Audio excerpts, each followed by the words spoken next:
I'm Polly Warren and welcome to the Positive Perimenopause podcast. This is the place for some positive inspiration to help you through the rollercoaster ride of perimenopause. I truly believe that with the right support, knowledge and wellness tools, you can feel your best yet, because I'm learning this life phase can be a truly exciting and often pivotal time of life. With every episode, my mission is to support and empower you to own your menopause, because it's time to start taking care of the most important person, and yes, that's you. So thank you for being here and sharing your time with me. Now let's dive in. Hello, and welcome back to the podcast. I hope you're doing really, really well. Before we get into this week's episode, I just want to tell you about my new offering, which is called Just Breathe. Now, I'm putting this out into the world because I have just certified from a 6-month breathwork training, which you've probably heard me talk about on this podcast.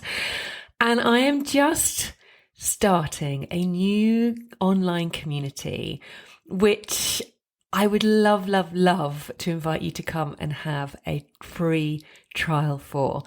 Now, what is it? Basically, it is a place online where you can come just for 30 minutes. You can drop into a 30-minute group session and I will guide you through a breathwork session. Now, a breathwork session here it's only actually about 8 minutes of breathing in a conscious way. The rest of it is a bit like a relaxation, a bit of a meditation. It's all done to music and it really can shift your state so quickly. It really always blows my mind, actually. It is absolutely perfect if you are feeling overwhelmed with everything you've got to do in this busy holiday season. If you are feeling a little bit irritable, angry, it can just really help to chill you out, calm you down, help to regulate your nervous system, which we know is so important at perimenopause and menopause, to really reduce the amount of stress we're feeling in our systems, because it all impacts on our hormones. So if you feel like you could do with this, I mean, think of it as a bit of a spa treatment, but you don't actually have to go anywhere. It's free. Or if you want to join, it's £20 a month and you can drop into any of the 3 sessions which go on each week. But yeah, come and have a go. I just would love you to experience it. And then obviously you can decide if you want to join or not. I will put the link in the show notes, but basically it is pollywarren.com/just breathe. Okay, let's move on to this week's episode. Now, this week, I'm thrilled to have Donna San Hull. Now, Donna is a seasoned physiotherapist with over 32 years of experience. Donna's career has spanned the globe, from working initially as a physio for different world-class rugby teams. She's also helps to improve concussion management in the UK, and she today also has a group of physio practices in and around Bristol. Donna's also organised menopause events and treated numerous women going through perimenopause and menopause, as well as experiencing it herself. It was a real pleasure to talk to Donna in this episode. We talk about so much. We talk about the challenges of working as a young female physio for a professional rugby team. We talk about Donna's own perimenopause experience, the importance also of exercise and strengthening for perimenopausal women, including areas such as the feet, which are often overlooked. And we also talk about the importance of self-care, something we know, but something which is always worth reiterating. So without further ado, please welcome the absolutely lovely Donna San Hull. Donna, hello and welcome to the podcast. Hi, thank you for inviting me. It's a pleasure. Well, I'm delighted that you're here because my dad recommended that I talk to you. So he is a listener of the podcast. He's not my target audience, but bless him, he listens to, I don't know how many episodes he listens to, but he often comments on various episodes which I put out there. And he did say to me, I really think you should see Donna because Donna is my physio and she's got such an interesting background. And I know that she's got a real interest as well in menopause and all the things that we talk about.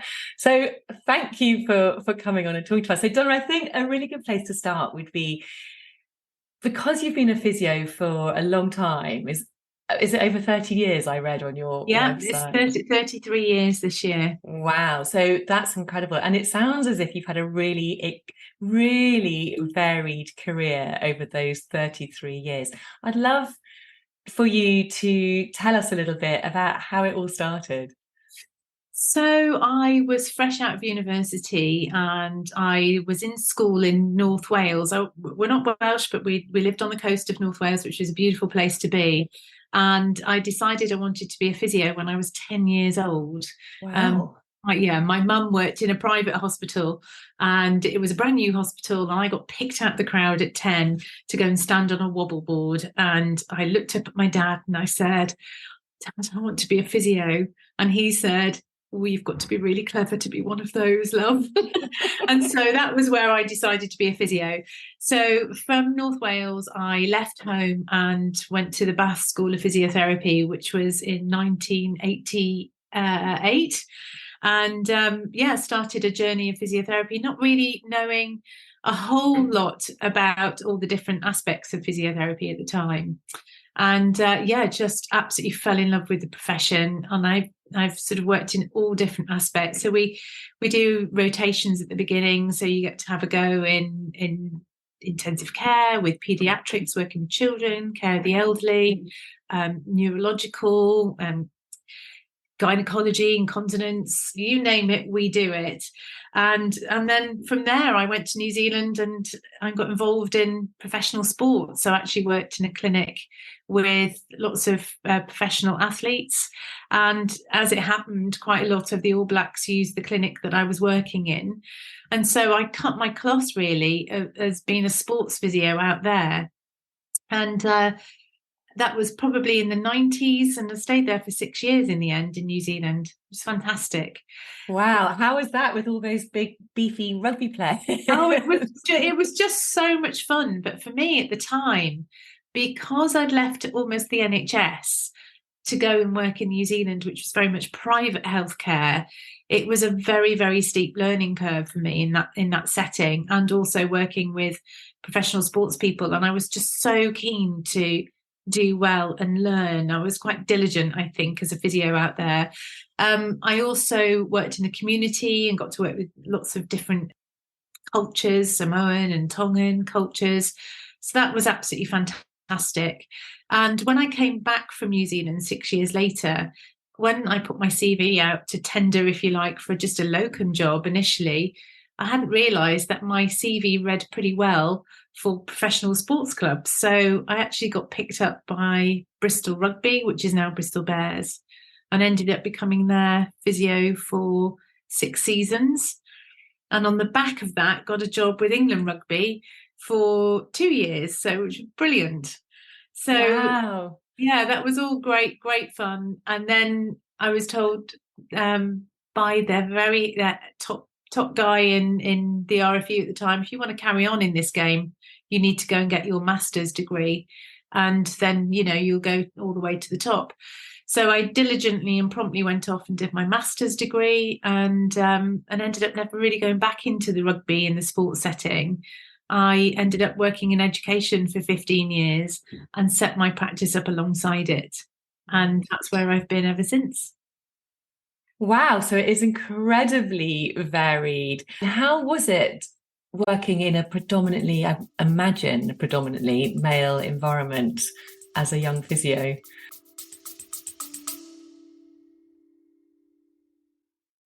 A very quick break to ask you to hit the follow or subscribe button if you haven't already. And if you're enjoying this episode, I'd be super grateful if you could hit those stars and rate it too. Thank you. Yeah, it was very challenging at times, I have to say, and you had to have a lot of strength of character, I would say. You had to be slightly thicker skinned. There was probably a lot of scenarios where actually you just hid behind your professional sort of barriers, if you like. You built a professional wall and kind of hid behind that more than anything else. And It was like running an A&E department though, because each week there'd be a rugby match, and you'd be so busy on the Monday or even on the Sunday after the match, organising appointments to see specialists, X-rays, MRI scans if it was required. The physio room was always full. You were under pressure from the coaches to get everybody fit by the weekend. Sometimes it was quite a contentious environment to be in. If you didn't think people were fit, they wanted to be fit. So it was a very high pressured environment, and you almost didn't really have time to think about where you were. It was literally like running that kind of high pressured A&E department, as I say. So by the time you've done 6 years in that environment, you kind of look back and you think, oh my God, I've missed so many weddings and birthdays and lots of events that actually there is a bit of a sell-by date on it. And then people say, oh, that must have been great, it was so glamorous. But actually, it all just rolls into almost like one memory, if you like. We traveled abroad. We'd go to Italy and went to New Orleans and Kenya. And often you just remember the rugby match, the inside of the physio room and the inside of the plane that you were travelling in. So it was sometimes a lot more glamorous. And of all the sports you could have picked, I mean, rugby must have been one which is notorious for the most amount of injuries as well. Yeah. So let's talk about what you do today. So now you have your own practices, and you have a lot of people through the door. And I particularly want to talk to you about the women who come through the door to see you, particularly women as they're kind of starting from midlife onwards. And I just wonder, Donna, whether you notice any real similarities and patterns. I think it's probably wise for me to just take it back a step. In 2018, I went on an evening education event, if you like, with a gynecologist called Peter Greenhouse. And the title of his talk was Menopause and Joint Pain. So I thought, oh, okay, I'm not quite menopausal yet, but I'll go along and have a look. And, it was all very laissez-faire about it. I arrived a bit late, I was quite chilled out. And then I watched him present. And as I watched him present, I realised that I was actually perimenopausal, and quite a lot of the issues I was having in terms of, just maybe the way my mood was changing, or the way my sleep patterns were changing, or my joint aches and pains, my migraines. There's so many things that were happening, and I actually had sort of all wrapped up all of my symptoms in other excuses, if you like. I hadn't joined the dots, and I certainly hadn't put it together as perimenopause, but it was like a real penny drop moment. And my mother had only just passed away, and I remember before she passed away saying, I feel like I've fallen off an emotional cliff. And my mum said, you could be going into perimenopause. And of course, I then went to the GP and said, look, I think I might be in perimenopause. And they promptly tried to put me on antidepressants. And when I was in the evening education with Peter Greenhouse, I realised that what had happened to me was happening all around, with women being directed towards antidepressants. Now, I know myself very, very well. I knew I wasn't depressed. I knew that there'd been a seismic change in my mood and my emotions that was not related to depression. I knew that. But it was very hard to get that across. So anyway, I started to doing a little bit of more digging, had some good chats with Peter Greenhouse, and decided that actually there's quite a few women that I knew that I'd been seeing over a period of time. They may have come to me with a knee injury, but as time was moving on, they were coming to me with different niggles, and I'd start to see them more frequently, and there was a pattern to it. They started to see a group of women that seemed to be coming in with plantar fasciitis, with, generalized joint pain rather than specific injuries. I thought, there's definitely something in this, all of this pain, and underpinned by poor sleep and, perhaps a nutritional element to it.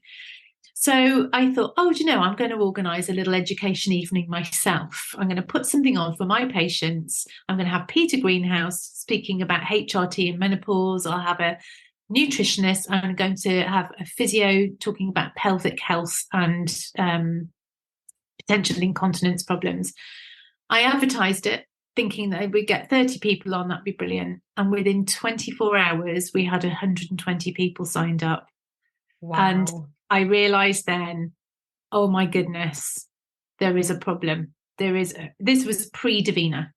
Yeah. So, I realised that we had a problem. And we ended up running 3 of those events in the run-up, and then COVID stopped us having them. So I guess in answer to your question, it was the women that I'd been seeing on and off over the years that started to present to me all in the same way over the years. It was these common themes of, well, they couldn't put their finger on it, but they just felt achy all over. Yes, their sleep was all disturbed. And, the specific pains tended to be all similar, like metatarsalgia, plantar fasciitis, those kind of things. We've got a condition called greater trochanter pain syndrome, which is another one where, as we get older, we find it more difficult to maintain our muscle mass and our muscle strength unless we're doing specific exercises. Yet we're still as busy as we ever were. Mm-hmm. Actually, women in their 50s continue to be busy as we ever were, but we're not the same musculoskeletal being unless we're working at it. So we've got to work at, keeping that strength. Can I just ask you a quick question about plantar fasciitis? And you said metatarsis, whatever. Metatarsalgia. That's the one. Can you just explain to me what those two things are? So in the foot, we have different sort of structures of the foot, but majority of the time we have what we call a longitudinal arch on the inside of the foot and a transverse arch across the forefoot. So if you just flop your hand onto the desk, you'll see your hand has these arches as well. So you have an arch going across the knuckles and an arch going on the inside of the hand. So those arches are natural within the foot. And when we're walking, we move from what we call a supinated foot position, where the arch is slightly stiffer, to a pronated position where the foot unlocks a little bit. We go into pronation, and that allows us to absorb shock on the floor. As we get older, in pretty much the same way as when we're younger or when we're pregnant or going through those hormonal changes through puberty, our hormones fluctuate. And sometimes that can affect the way our muscles and our ligaments are structured. Mm-hmm. So often you'll find that people that are going through these hormonal changes are changing the way that their ligament structure is and their foot structure. And often they will start to lose some of the control around the arches of the foot. And so they become a little bit pronated, or the transverse arch will drop. That means that the forefoot then is more in contact with the floor, and you start to get this soreness under the ball of the foot. People would describe it, it's like I'm wearing high heels, that sort of high heel you get in the forefoot, but it's when I'm wearing normal shoes. And it's a really horrible, painful condition. And plantar fasciitis is more when it's pain around the heel. So, there are a number of other things that can contribute to those conditions. But in general, the subset of women that we see tends to be around the same sort of age and time of their life. Mm-hmm. So, we'll see plantar fascia mainly in women, and it tends to be in that age group. And is there anything that women can do to prevent that from happening before it sets in? Look, I think sometimes when we go to the gym and we exercise, we tend to think about exercising our heart and lungs. We tend to do, some weights that may involve shoulders and arms and our quads and our hamstrings. But we tend to forget to strengthen our feet. We tend to forget to strengthen our foot and ankle properly and with focus. So I think actually doing some great foot strengthening exercises and ankle strengthening exercises is really important. I think wearing decent footwear, as we get older, I think it's more important that, we are wearing footwear that's fit for purpose for the type of terrain we're walking on. So, making sure that we're in good walking shoes if we're walking the dog and not sloshing around in flip-flops. It might be more important to do that, as we get older. And so, always strength and conditioning is always my first go-to. Footwear and equipment is my second. sometimes people can end up with what we call muscle imbalances. And, if they're in an occupation where they're sitting at a desk all day, for example, and their knees are bent and their muscles get short and tight, they might need a bit of help with some physios to assess them and find out where those tightnesses are. And a little bit of hands-on treatment doesn't go amiss.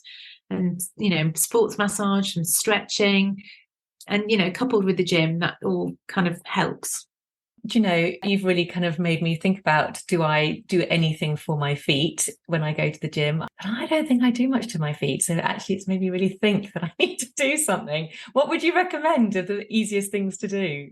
Just even when you're sitting under a desk, particularly I see a lot of lawyers and accountants, and people that are desk bound, just even just kicking your shoes off and just practicing, almost trying to grab the floor or picking up a sock with your toes, or using a ball under the foot to roll the foot and ankle over the ball, or doing calf raises when you're sitting.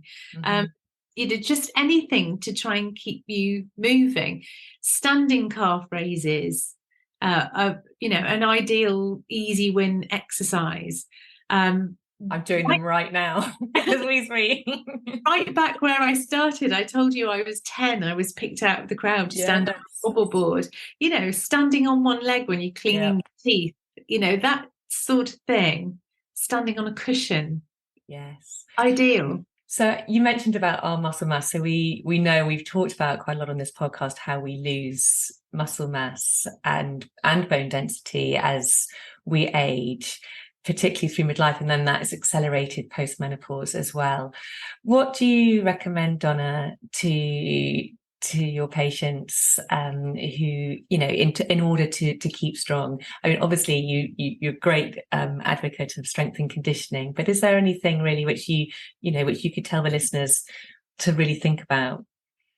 I think that I'm still in the generation where we get women that it wasn't cool to sweat or exercise. You woke up in the morning, you put your makeup on, and it wasn't this sort of done thing. I think that it's definitely different now. I think the generations after me are very keen to be exercising regularly and doing something and putting that at the top of the list.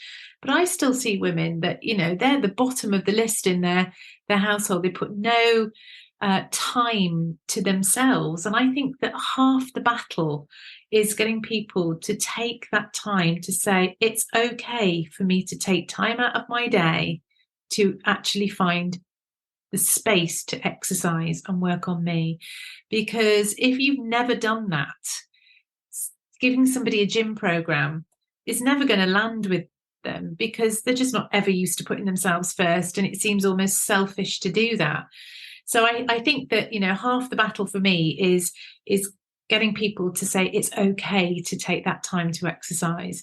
Then once you've got people on board, it's finding something that they enjoy doing, because again, it's all very well putting these shiny exercise programs with weights and working in the gym, but if you absolutely bloody hate it, you're not going to do it. So it's finding what makes that person tick and turning that into exercise. So if they like dancing, at least they're doing something with dancing. Moving the body in any way is going to make the muscles pull on the bones. And as long as the muscles are pulling on the bones, that will mean that the bones will respond to that by repairing, recovering, and getting that cellular turnover. And often with things like osteoporosis, for example, it's people that usually are very light. They haven't got much muscle mass anyway, not that heavy. And if they're not moving and exercising regularly, the bones don't get the signals to repair, recover, regenerate, and strengthen. So it's about just finding any way to move. So that's the first thing, is just finding something that people enjoy. And then not really worrying about too much about, how often. Just do something every day, whether it's walking the dog, or whether it's yoga, or whether it's swimming or dancing in your kitchen. And adding in Yes. little squats. It doesn't matter. It doesn't have to be formal or structured all of the time. Yeah. And that's the thing. I think too many of us believe that we have to go and do a whole hour of something quite formulaic in the gym. And it's not the case at all, isn't it? Something is better than nothing. And as you say, it can be as simple as just going for a walk and dancing around your kitchen. It's just about doing it. It's so interesting what you said about women just not giving themselves any sort of time or priority. And sadly, I still think that is such a big issue. I always recommend to people, you just got to schedule that time, whatever that might be, exercise, whether it's time to just sit very quietly for 5 minutes, you schedule it in your calendar so it actually happens. And generally what I tend to notice is that once somebody starts any sort of practice, whether that's some sort of movement, some sort of meditation practice, whatever it might be, suddenly it's like they realize the benefits of it. They feel so much better just from a small amount that it grows, and they realize actually they need it in their life, which is the best way to do it. So for me, it's always about just starting really, really small and just seeing where it goes from there. I think for me, 15 minutes of different types of activity is ideal. But I tend to think that if we were to have 45 minutes in a day that was ours, and we spent 15 minutes doing something for the heart and the lungs, that's like sort of driving the car, getting the engine going. And we spent 15 minutes pumping the tires up, which is like your strength exercises. And then 15 minutes just parked and just enjoying the view, which might be your breath work and your meditations and your relaxation. That's ideal. That's 15-minute chunks working on mind, body, heart, lungs, and strength is all you need. And I would say I spent an awful lot of my time with women are trying to do far too much and be too many things to too many people, and they are on the bottom of that pile. The problem with that is that the way our system, our chemistry works is that to balance our nervous system, we're supposed to almost seesaw between one nervous system, your autonomic nervous system, and your parasympathetic nervous system. And to keep that in balance, we need to give it attention both sides. And the problem is we spend so much time in fight, flight response, cortisol, adrenaline, everything is sort of working very hard, and we're not digesting very well because we're go, go, go. We're not absorbing our vitamins. We're not getting the sleep quality we need. And really, we need to be in the rest and digest mode to calm the nervous system and calm down the cortisol so that we can then increase our digestion, our absorption, our nutrition, our sleep quality. Then we stay in balance. Yeah. And, I liken it to, the lions in the jungle. The lionesses, they go out, they find the food, they feed the family, they do everything, they ward off danger. But they do spend all afternoon lying under a tree, chilling out. Yeah. And so the lions in the jungle, kind of look at normal nature. That's how it works. Big bursts of activity, rest and digest and repair and recovery. We're spending way too much time in fight or flight, and our chemical system will change completely. And the way we recover and repair and thrive changes as a result of that. So just getting people to understand where they sit, in that journey is really important.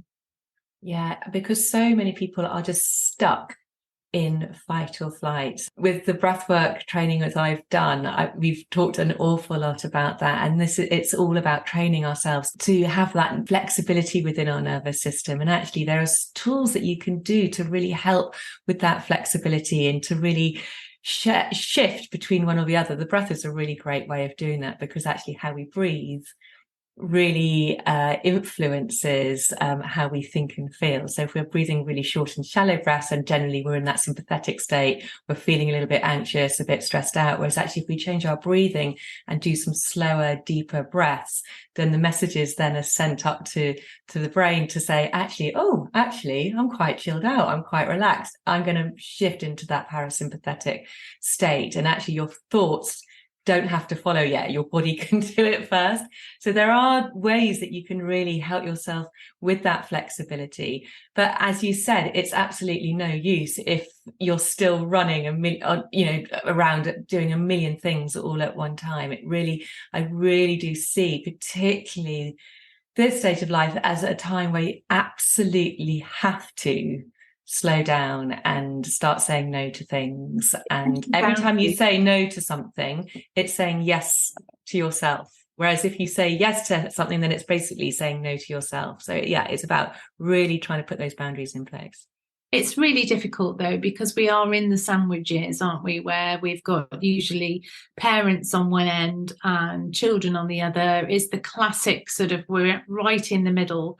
But I do think there's also a bit of expectation that we're at the top of our games with our careers. We're probably that generation that really punched through with having our own careers.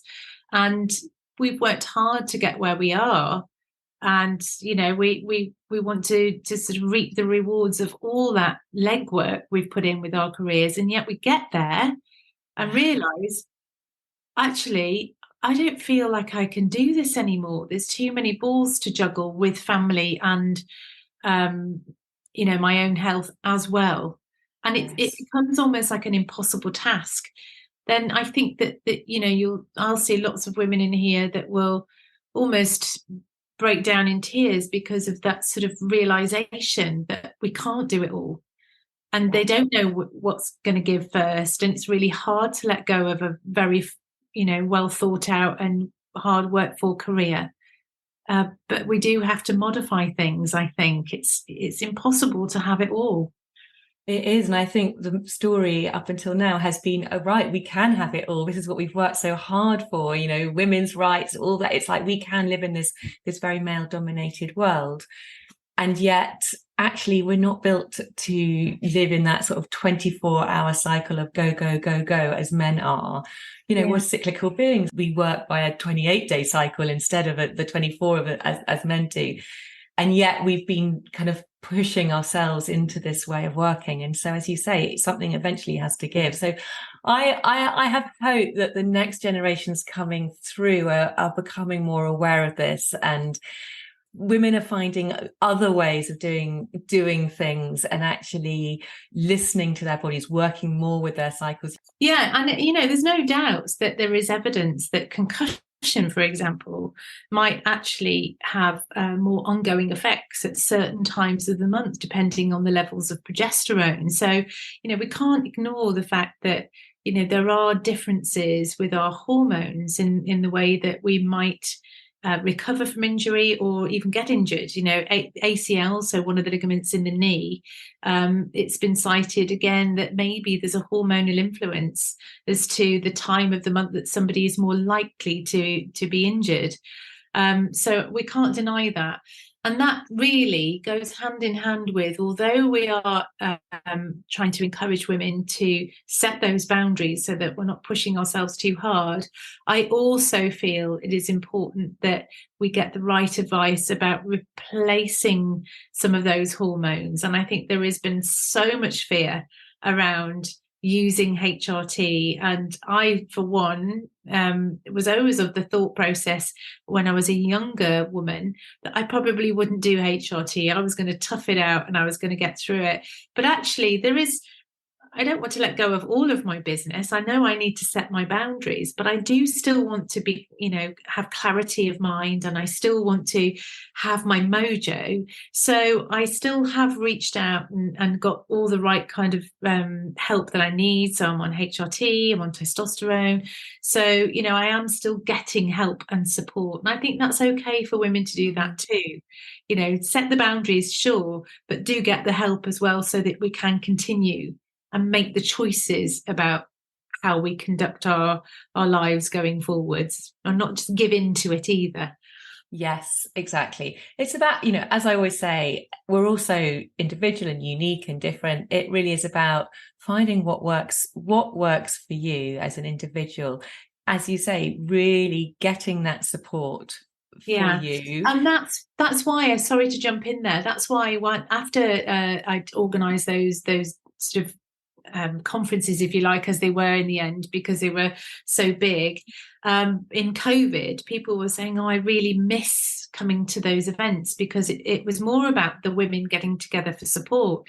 So I thought, well, there's probably around 200-300 women there that came to those events. So I'll do a little Facebook support group and just put it out there that, they can chat with each other and see how they're all getting on.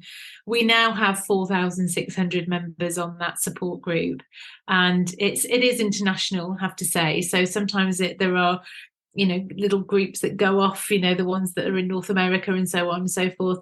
But I think even that for the ones that don't post, just being able to read other people's experiences is actually so reassuring and makes people feel that they're not alone. I've got, women that are in male dominated households. They've got 4 sons and a husband, and they're looking after their elderly dad. We think that, well, there's loads of information out there now. Davina's sort of blown the doors off menopause. Everyone's talking about it. There are podcasts everywhere. Women's got loads of support. But actually, that's different to being on a group where you are allowed to share and make comments and get support back off other women.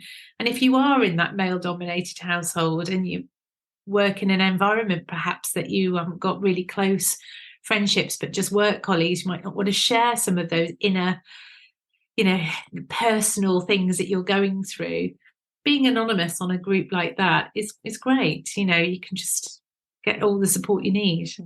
Yeah, it's so important. Is there anything else that you would like to share when it comes to women, menopause, physio, that some sort of, I don't know, anything which you feel would be pertinent for them, to the listeners, to know? I think that,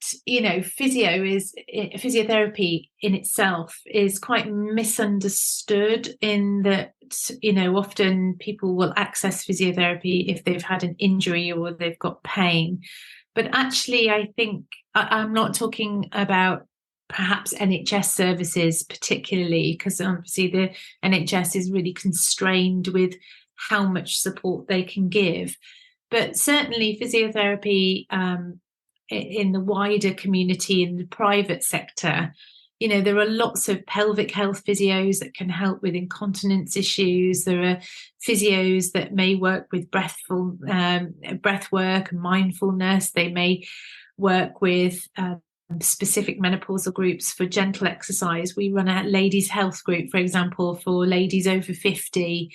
So if they want to work in small groups, and it's not going to be, an expectation that they're going to be pumping iron, in the gym. It's just like a gentle camaraderie way of exercising.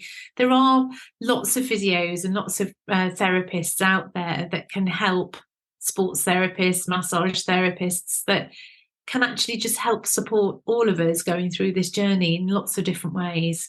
So reach out to physios, and do your homework. Often on the websites they'll advertise that they do deal in women's health and women's health issues. And just make sure that you look after yourselves and put yourselves as number one sometimes. Yeah, I mean, just quickly on the pelvic health front, that is an area I think a lot of women probably just get on with because they're a little bit embarrassed. They don't want to kind of bring, awareness to it. But that's something which, is something that physios can really help with, isn't it? Yeah, and I think the earlier you get onto it, the better it will be. You don't want to walk headlong into being, in your 60s and 70s, having terrible problems with incontinence, when actually you knew your pelvic floor was probably needing a bit of attention in your 50s and 60s, your early 60s. If you've got issues, do seek advice from a physiotherapist that is trained in pelvic health.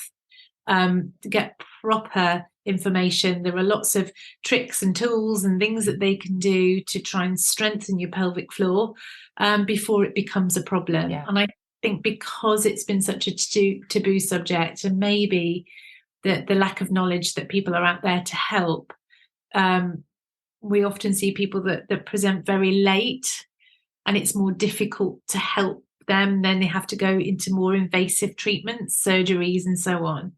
So if you have a problem, reach out to a pelvic health physio. They will help you.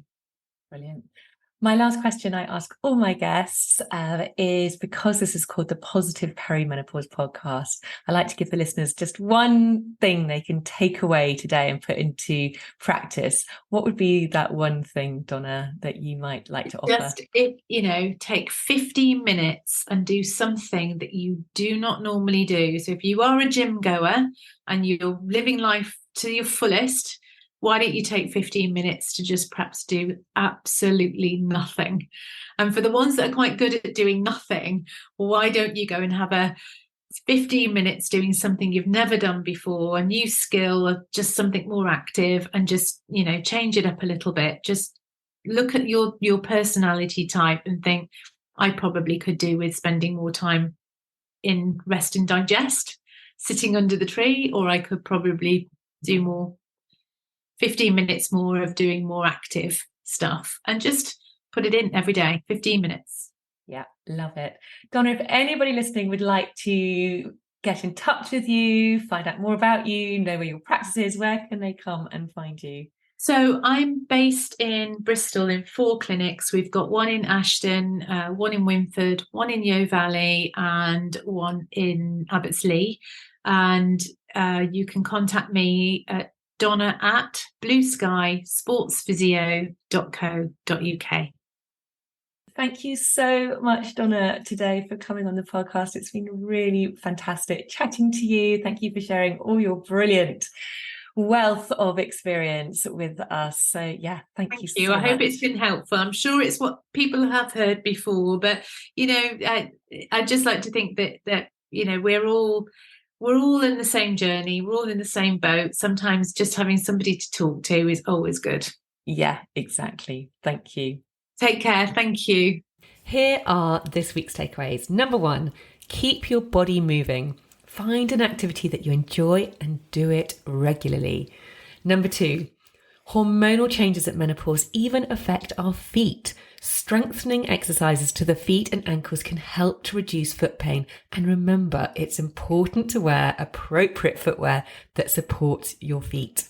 Number 3, be more lioness. Balance periods of activity with periods of rest and recovery to promote optimal well-being. Number 4, set boundaries, but do get the help and support you need as well so that you can continue living a life that fulfills you. You get to make the choices about how you conduct your life going forwards and not just give into it either. Number 5, find a supportive group of women who are going through the same thing, whether that's in person or online. You really don't have to feel alone. Number 6, reach out to a physiotherapist if you're experiencing pelvic pain. Addressing pelvic issues early on will prevent them from getting worse later on. And number 7, take 15 minutes each day to do something new or different. Give it a go. That is everything for this week. I hope you have got something out of this episode. If you've enjoyed it, I would be super grateful if you could hit like, subscribe, or even leave a review for this podcast. I would be so grateful. Also, don't forget, if you would like to book a free trial to Just Breathe for half an hour of pure indulgence to yourself, but very necessary indulgence, I will add, then do go to polywarren.com/justbreathe. Other than that, do feel free to get in touch with me with any of your thoughts at info@polywarren.com. And other than that, have a wonderful week. Do something super special for yourself. That could be Just Breathe. And I will speak to you next time. Take loads of care. Lots of love. Bye.